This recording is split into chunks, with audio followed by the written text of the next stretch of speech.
ورحمۃ اللہ وبرکاتہ۔ بہت تکلیف دکھ دینے والا واقعہ۔ ثانیہ APS پشاور 16 دسمبر 2014 جب سفاق دہشت گردوں نے APS پشاور پر حملہ کیا۔ سفاق دہشت گردوں کی درندگی کی وجہ سے معصوم جانیں دہشت گردی کا شکار ہو گئی۔ اس واقعے نے صرف پاکستان کو نہیں پوری دنیا کو رونے پر مجبور کر دیا تھا۔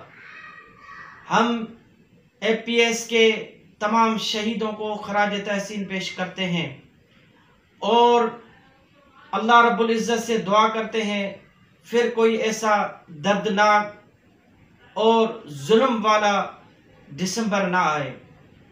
NPCIHA کے تمام ممبران و عہدیداران کو میں یہ میسیج دیتا ہوں، اپنے حلقے میں، اپنے علاقے میں ثانیہ APS کے حوالے سے پروگرام، سیمینارز، ورکشاپ کا انعقاد کریں۔